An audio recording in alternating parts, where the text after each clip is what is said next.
We are engaged in a new era of competition. We accept that vigorous military, economic, and political contests are now playing out all around the world. We also face rival powers, Russia and China, that seek to challenge American influence, values, and wealth. We will attempt to build a great partnership with those and other countries, but in a manner that always protects our.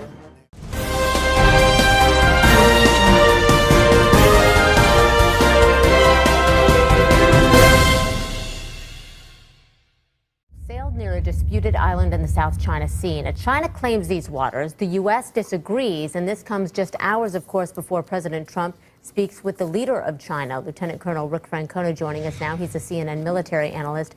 Colonel Francona, thank you so much. First of all, surely this is going to come up in that conversation that the president's going to have later today, do you think? Actually, I'm not sure that it will. We conduct these operations all the time.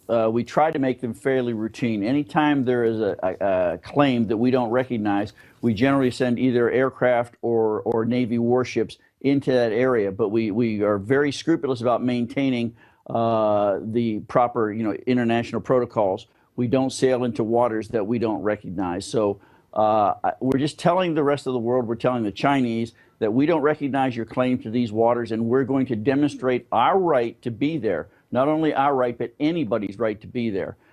We try not to make these provocative, but they can be. And at times, it has led to military confrontation. Well, it's the second time that this has happened since the president took office. And I understand this is a guided missile destroyer based in Japan, and it was trailed by a Chinese warship. Is that common? Oh, of course, yes. But and I say this, we try to make this routine, but, the timing of this cannot be overlooked. We're having these conversations with the Chinese right now about North Korea, and the president is about to engage in some conversations, with the Chinese president. So, one has to think, are we coordinating all this together? Is this one big master plan we're doing? One would hope. In a first under President Trump, the guided missile destroyer, the USS Dewey, conducted a so-called freedom of navigation operation in the South China Sea, according to a U.S. official. Sailing within 12 miles or 20 kilometers of Mischief Reef, a disputed island controlled by China. The Chinese military swiftly slammed the move. We are firmly opposed to the U.S. behavior of showing force and boosting militarization, a defense ministry spokesman said.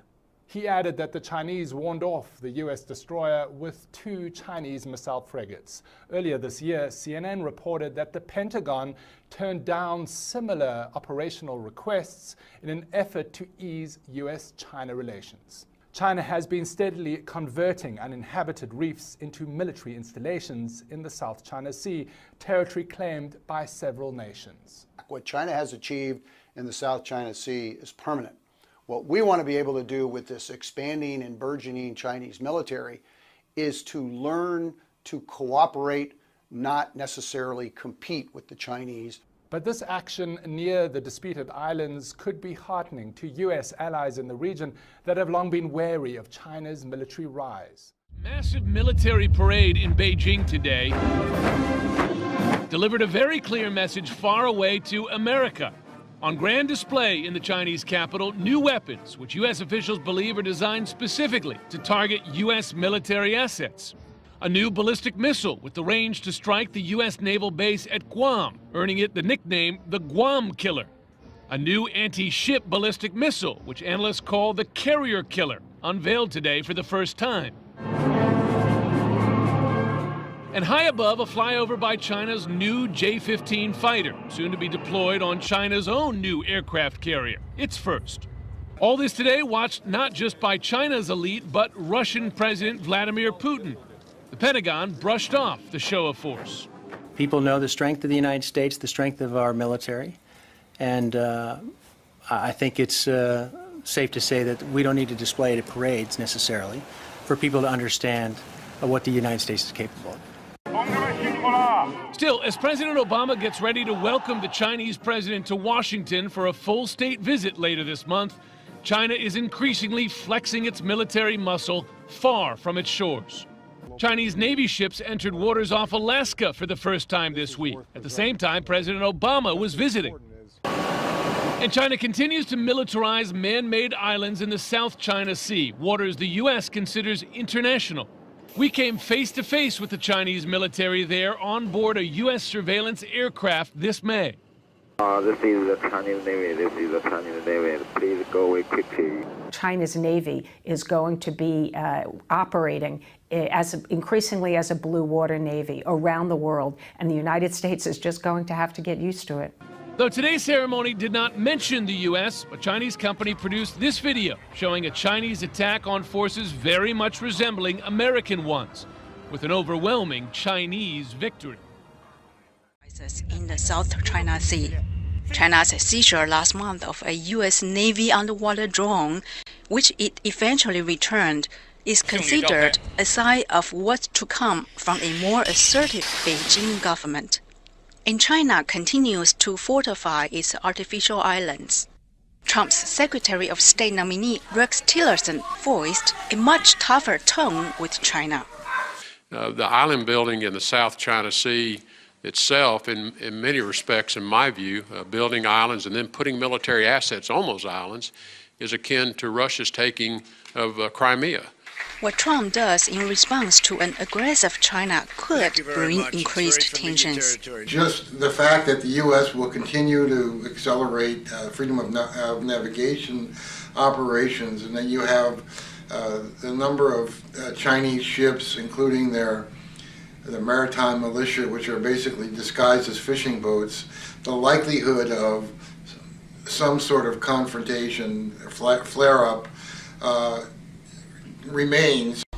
Observers will watch closely where and when the new administration carries out its first freedom of navigation operation in the South China Sea, a busy waterway and trade route. When you think about the amount of trade that goes through the South China Sea, $5.3 trillion, and the amount of U.S. trade that goes through the South China Sea, $1.2 trillion, it is the issue of our time, not just for trade, but the amount of countries that are involved. Tillerson said at his confirmation hearing that China should be denied access to its fortified islands.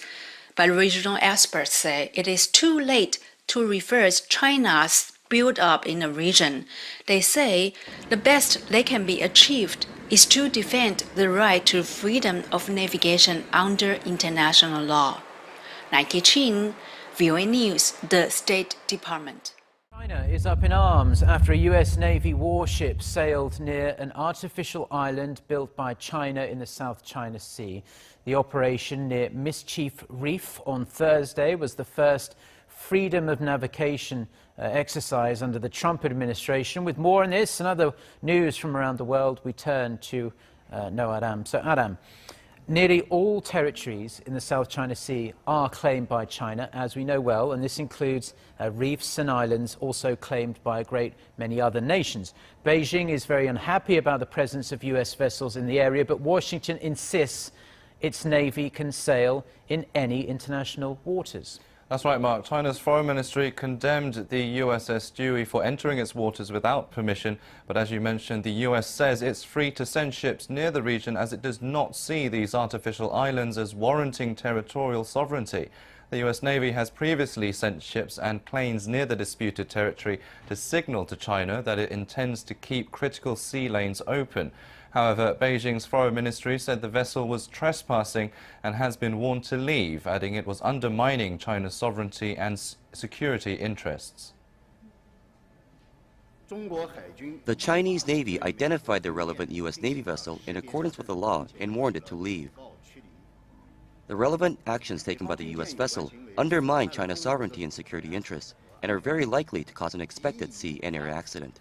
We are strongly dissatisfied and are firmly opposed to that. The spokesman also said the U.S. move has disrupted positive efforts by China and ASEAN members in trying to resolve the situation in the South China Sea. With the concerted efforts made by regional countries like China and the ASEAN countries, the situation in the South China Sea is cooling down and showing positive signs of development. However, what the U.S. has done causes severe disruption to the process of dialogue and consultation. It will bring itself no good while hurting others. The latest USS Dewey operation is likely to weigh on US-China relations as Washington attempts to draw support from Beijing on reining in. Thunder flight, 2S35 for the low flight, 500 feet, 500 knots.